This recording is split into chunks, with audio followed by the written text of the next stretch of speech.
ಎಲ್ಲ ವೀಕ್ಷಕರಿಗೆ ನಮಸ್ತೆ. ಈ ದಿನ ನಾನು ಎಲ್ಲ ಮಿಕ್ಸ್ಡ್ ಒಂದು ಕಚ್ಚಂಬರ ಮಾಡುವ ಅಂಥೇಳಿ, ಅಂದರೆ ಒಂದು ಕೋಸಂಬರಿ ಮಾಡುವ ಅಂಥೇಳಿ ನೋಡಿ ಎಲ್ಲ ಸಾಮಗ್ರಿಗಳನ್ನು ತೋರಿಸ್ತಾ ಇದ್ದೇನೆ. ಮೊಸರು, ಕೊತ್ತಂಬರಿ ಸೊಪ್ಪು, ಹಸಿಮೆಣಸಿನಕಾಯಿ, ಸೌತೆಕಾಯಿ, ಈರುಳ್ಳಿ, ಟೊಮೆಟೊ, ಮೂಲಂಗಿ ಮತ್ತು ರುಚಿಗೆ ತಕ್ಕಷ್ಟು ಉಪ್ಪು, ಒಂದು ಬೆಳ್ಳುಳ್ಳಿ ಒಗ್ಗರಣೆಗೆ. ನೋಡಿ ಅಲ್ಲಿ ತನಕ ನಾನೀಗ ನಮ್ಮ ಫಿಶ್ ನೋಡಿ ಹೇಗೆ ಎಷ್ಟು ದೊಡ್ಡದಾಗಿದೆ ಅಂತೇಳಿ. ನೋಡಿ ನಾನೀಗ ಹತ್ತಿರ ಬಂದದ್ದು, ಅದು ಫೋಟೋ ತೆಗಿತೇನೆ ಅಂತ ಗೊತ್ತಾಯಿತು. ನೋಡಿ ಗಲಾಟೆ ಈಗ ನೋಡಿ, ಅದಕ್ಕೆ ಭಾರಿ ಖುಷಿಯಾಗೋದು ಯಾರಾದರೂ ಹತ್ತಿರ ಬಂದರೆ. ಬೆಳಿಗ್ಗೆ ತಿಂಡಿ ಎಲ್ಲ ಹಾಕಿ ಆಯಿತು, ಅದಕ್ಕೆ ಫಿಶ್ ಫುಡ್ ಹಾಕಿ ಆಗಿದೆ. ನಂತರ ಅದು ಏನು ಸುಮ್ಮನೆ ಇರ್ತದೆ. ಫಿಶ್ ಫುಡ್ ಹಾಕದಿದ್ದರೆ ಮಾತ್ರ ಸ್ವಲ್ಪ ಆಚೆ ಈಚೆ ಹೋಗೋದು, ಕನ್ನಡಿಗೆ ಹೀಗೆ ಬಡ್ದಾಗೆ ಮಾಡೋದು ಎಲ್ಲ ಸೌಂಡ್ ಮಾಡ್ತದೆ. ಮತ್ತು ನೀರಿನಲ್ಲೆಲ್ಲ ಪಚ ಪಚ ಮಾಡ್ತದೆ, ಮೇಲೆ ಬಂದು ಕುಡಿಯುವುದು ಏನೆಲ್ಲ ಮಾಡ್ತದೆ ಸೌಂಡು. ಈಗ ನೋಡಿ ತಿಂದಾಗಿತ್ತಲ್ಲ, ಹಾಗೆ ಸುಮ್ಮನೆ ಇದೆ. ಈಗ 11:30 12 ಗಂಟೆ ಆಯಿತು. ಹಾಗೆಲ್ಲ ಅದರ ಫುಡ್ಡೆಲ್ಲ ತಿಂದು ಸ್ವಲ್ಪ ಆಯಿತು. ಈಗ ಸುಮ್ಮನೆ ಆಟ ಆಡ್ತಾ ಇರ್ತದೆ.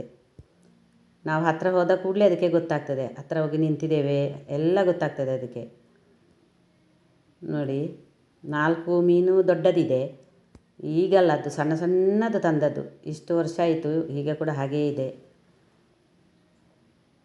ಮಾತ್ರ ಮೊಟ್ಟೆ ಎಲ್ಲ ಇಡುವುದಿಲ್ಲ, ಮರಿ ಕೂಡ ಹಾಕೋದಿಲ್ಲ. ಯಾವ ಜಾತಿ ಮೀನು ಅಂತ ಗೊತ್ತಿಲ್ಲ ಇದು. ಮತ್ತೊಂದು ಕ್ಲೀನರ್ ಇದೆ, ಫಿಶ್ ಕ್ಲೀನರ್. ಇದು ನೋಡಿ ಗಿಫ್ಟ್ ಸಿಕ್ಕಿದ್ದು ನನ್ನ ಸೊಸೆಗೆ. ಕೃಷ್ಣ ನೋಡಿ, ಕೈಯ ಒಳಗೆ ಕೃಷ್ಣ ಎಷ್ಟು ಚೆನ್ನಾಗಿದೆ. ಇದೆಲ್ಲ ಗಿಫ್ಟೇ ಸಿಕ್ಕಿದ್ದು ಮಗನಿಗೆ, ಇದು ಸೊಸೆಗೆ ಸಿಕ್ಕಿದ್ದು. ನೋಡಿ ಗಣಪತಿ ಕೂಡ ಸಿಕ್ಕಿದ್ದು ಗಿಫ್ಟ್. ಇದು ನಮ್ಮ ದೇವರ ಕೋಣೆ, ದೇವರ ಫೋಟೋ.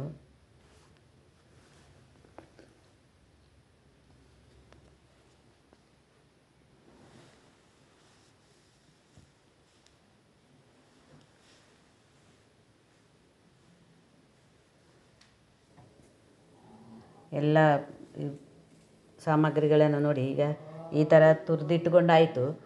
2 ಹಸಿಮೆಣಸಿನಕಾಯಿ ಕೂಡ ಹಾಕಿದ್ದೇನೆ, ಸ್ವಲ್ಪ ಕೊತ್ತಂಬರಿ ಸೊಪ್ಪು ಹಾಕಿದ್ದೇನೆ. ಕೊತ್ತಂಬರಿ ಸೊಪ್ಪು ಬೇಕಾದರೆ ಮಾತ್ರ ಹಾಕಿ. ನೋಡಿ ಇದು ಪಿಂಕ್ ಕಲರಿನ ಉಪ್ಪು, ನಾವು ಅದನ್ನೇ ಯೂಸ್ ಮಾಡೋದು. ಪಿಂಕ್ ಕಲರಿದು ಹಾಕಿದರೆ BP ಶುಗರ್ ಎಲ್ಲ ಬರೋದಿಲ್ಲ ಅಂತ ಹೇಳ್ತಾರೆ, ಒಳ್ಳೆಯದು ಅಂಥೇಳಿ. ಹಾಗಾಗಿ ನಾವು ಪಿಂಕ್ ಕಲರಿನ ಉಪ್ಪು ಉಪಯೋಗಿಸುವುದು. ಈಗ ನಾನು ಬೆಳ್ಳುಳ್ಳಿ ಒಗ್ಗರಣೆಗೆ ಹಾಕ್ತಾಯಿದ್ದೇನೆ. ಒಂದು ಬೆಳ್ಳುಳ್ಳಿ ಒಗ್ಗರಣೆ ಹಾಕಿದರೆ ಕೋಸಂಬರಿಗೆ ಒಳ್ಳೆಯದಾಗ್ತದೆ, ಒಳ್ಳೆ ಪರಿಮಳ ಬರ್ತದೆ. ಸ್ವಲ್ಪ ಉದ್ದಿನ ಬೇಳೆ ಕೂಡ ಹಾಕಿದ್ದೇನೆ, ಒಂದು ಮೆಣಸು ಕೂಡ ಹಾಕ್ತೇನೆ. ನೋಡಿ ಆಯ್ತು. ಈಗ ಎಲ್ಲ ಮಿಕ್ಸ್ ಮಾಡ್ತಾಯಿದ್ದೇನೆ, ಮೊಸರು ಕೂಡ ಹಾಕಿ ರುಚಿಗೆ ತಕ್ಕಷ್ಟು ಉಪ್ಪು ಎಲ್ಲ ಹಾಕಿ ಆಗಿದೆ. ಒಂದು ಒಗ್ಗರಣೆ ಹಾಕಿದರೆ ಊಟಕ್ಕೆ ತುಂಬ ಒಳ್ಳೆಯದಾಗ್ತದೆ. ಮಧ್ಯಾಹ್ನಕ್ಕೆಲ್ಲ, ರಾತ್ರಿಗೆ ಬೇಕು ಅಂತಿಲ್ಲ, ಮಧ್ಯಾಹ್ನಕ್ಕೊಂದು ಒಳ್ಳೆಯದಾಗ್ತದೆ. ಎಲ್ಲ ತರಕಾರಿ ಹಾಕಿ ಮಿಕ್ಸ್ ಮಾಡಿದರೆ ಒಳ್ಳೆಯ ಒಂದು ಕೋಸಂಬರಿ. ಅನ್ನ ಸಾರು ಎಲ್ಲ ಇರುವಾಗ ಒಂದು ಕೋಸಂಬರಿ ಸೈಡಲ್ಲಿ ಇದ್ದರೆ ಒಳ್ಳೆಯದಾಗ್ತದೆ. ಅಥವಾ ಶೆಂಡಿಗೆ ಹಪ್ಪಳ ಏನಾದರೂ ಕಾಯಿಸ್ಕೊಳ್ಬೇಕು. ಈಗ ಒಗ್ಗರಣೆಗೆ ಹಾಕಿ ಆಯಿತು. ಈ ವಿಡಿಯೋ ಇಷ್ಟ ಆದರೆ ಲೈಕ್ ಮಾಡಿ, ಶೇರ್ ಮಾಡಿ. ಧನ್ಯವಾದಗಳು. ಮರೆಯದೆ ನನಗೊಂದು ಸಬ್ಸ್ಕ್ರೈಬ್ ಮಾಡಿ.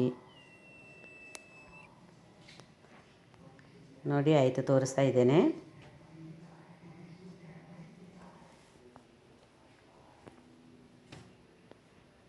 ಧನ್ಯವಾದಗಳು.